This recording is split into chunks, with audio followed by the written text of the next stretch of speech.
Hello everybody, today we're making a watercolor sketchbook together. I hope you're excited because it's a sketchbook with both hot pressed and cold pressed paper. I discovered this back-to-back bookbinding about a year ago and I find it really exciting.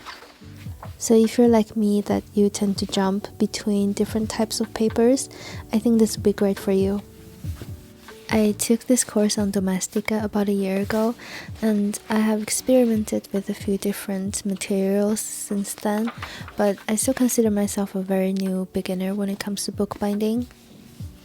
I mainly do it because I want to customize the paper, and also buying paper in large sheets is a lot cheaper. The stitch I'm always using for making a sketchbook is called the French link stitch because it can lay flat and the thread is not distracting at all from the inside of the sketchbook. Now I'll show you the tools I will be using. You probably already have these basic stationery items at home, but for bookbinding we're going to need a cutting mat, a bone folder for creasing the paper, and awl for puncturing holes, some thread and a needle. I'm also using some gauze this time and I got this from the pharmacy. You're also going to need some bookbinding glue and some brushes to apply it, and some paper clamps to keep the paper together. It's very handy to have a paper cutter like this one, but it's optional. Before you start handling the paper, make sure that your hands are clean and free of grease, otherwise the paper is going to repel water, especially on hot press paper, so be really careful about that. The other thing you need to know is the grain direction of the paper. When you try to bend the paper, you'll find that one direction is a lot easier to bend than the other side.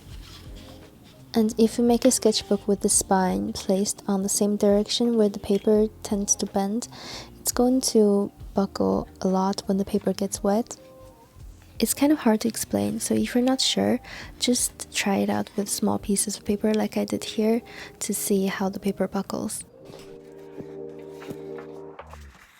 To make the sketchbook, I'm using 4 sheets of imperial sized paper. I have 2 sheets in cold pressed and 2 sheets in hot pressed. They are both 300 GSM 100% cotton paper from Saunders Waterford.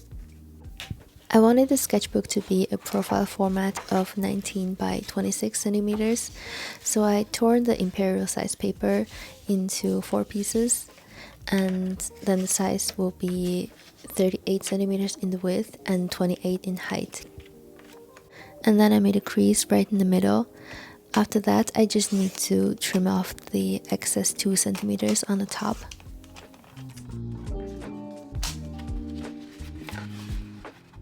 Stacking 2 pieces of paper together like this, and this is called a signature in bookbinding terms. The texture of the front and back of the paper can be somewhat different, and you want to make sure that the same textures are facing each other when stacking them, so all the spreads will have the same texture on the inside of the sketchbook.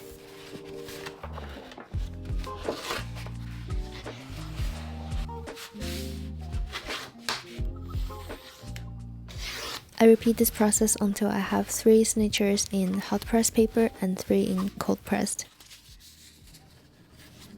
Now I'm going to make a guide for where to puncture the holes on the spine. This step does require some math, but it's not very complicated. You can make your own version of this guide for any sketchbook size you want.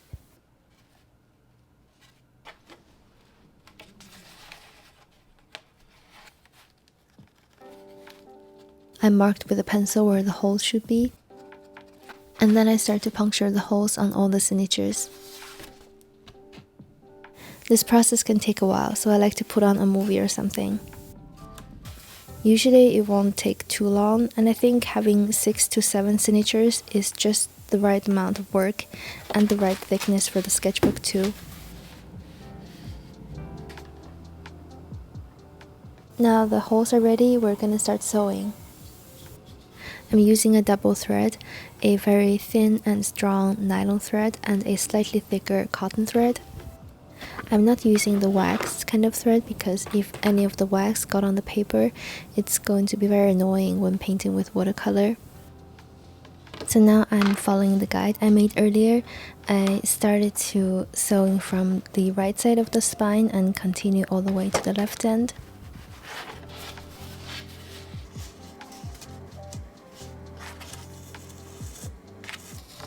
I made a mistake here that I was supposed to tape the end of the thread to the bottom side of the signature, not on the top of it.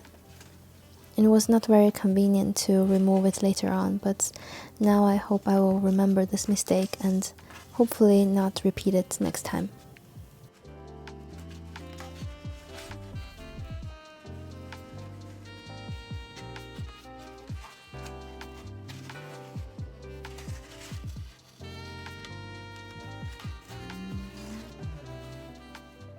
After I'm done with the first signature, I stack the second one on top and secure it with the paper clips. And this time I'm sewing from the left to the right.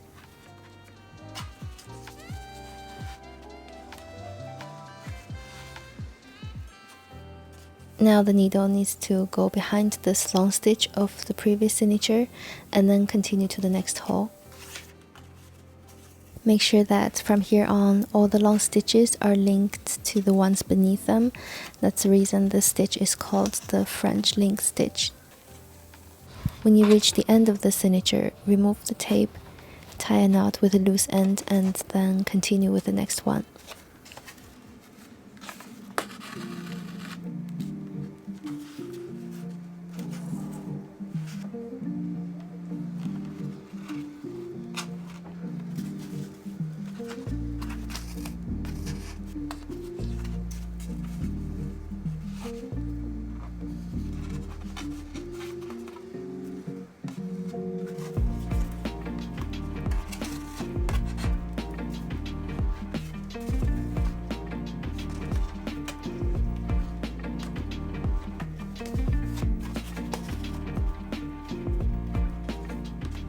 When you're finished with the last stitch, put the needle in between this gap and wrap the thread around the needle and pull it through.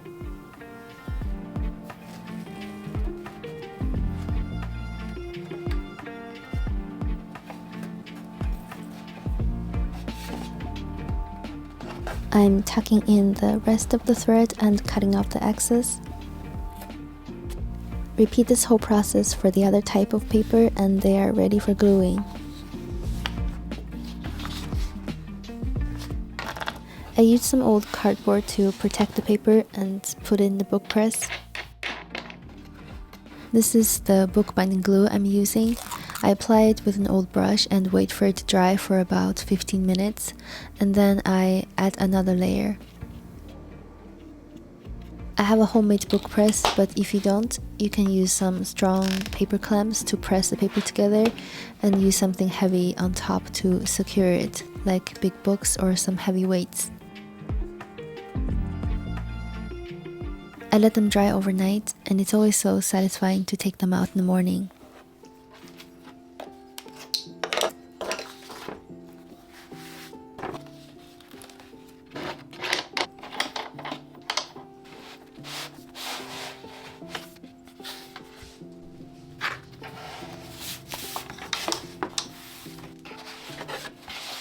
Now the two text blocks are ready, I'm going to glue them together with the spine facing different directions. I want this sketchbook to be lightweight, so I'm not going to add any cardboard in between them. I think the paper are quite stiff already, so they don't really need any extra support. So I'm going to glue a piece of Yupo paper in between them. Yupo paper is made of plastic and it feels very similar to photo paper, like it doesn't absorb any water at all. So that will prevent the moisture from making the paper buckle. That's also why I'm using extra pieces of Yupo paper to prevent the moisture from the glue from seeping onto the other pages.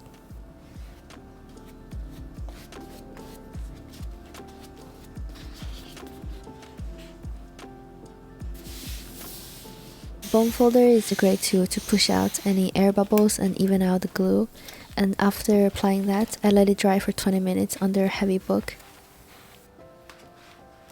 And after that, I glue the other text block on the opposite side. I was very careful here trying to align them perfectly. I really don't want that one of the text block is higher or shorter than the other one.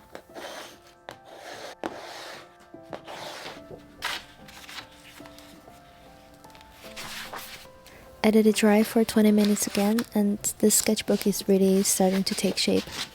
I realized that I forgot to prepare any paper for the flyleaf, that is the first page connecting the text block with the cover. So I just used some tracing paper, but that turned out to be a big mistake.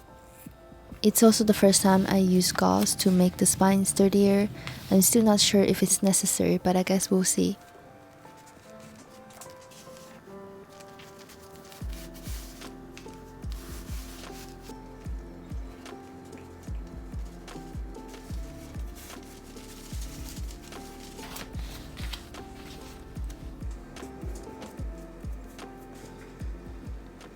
I cut out 2 pieces of cardboard to match the size of the sketchbook, and when I was gluing it onto the text block, I realized that the tracing paper is really not cut out for this.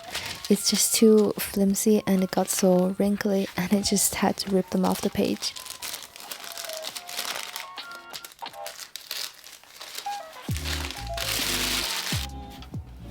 And since I didn't have any paper big enough to use as a flyleaf, I kind of had no choice but to glue the cardboard onto the first page of watercolor paper.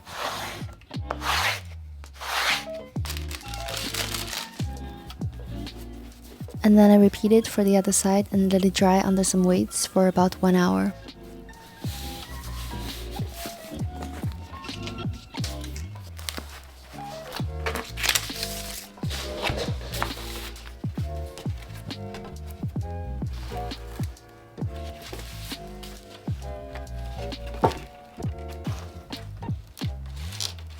The last thing I want to do is to cover up the spine and the cardboard with a piece of recycled paper. I marked the edge of the cardboard by pinching the corner with my fingers, so it's easier to tell where to fold.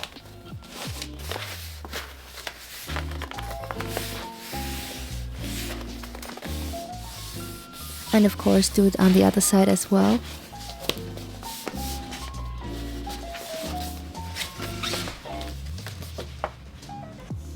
I'm only using the glue stick here because it's just gluing paper onto paper. It doesn't require any strong bookbinding glue. I'm not going to glue the entire cover paper onto the cardboard because it's going to prevent the sketchbook from opening and closing freely. And I wanted to be able to lay flat without the cover doing anything funky. So yeah, this sketchbook is ready to use, and I'm sure you'll see it in action in my future videos. And I hope this video is helpful in some way, and I'll see you in the next one. Goodbye.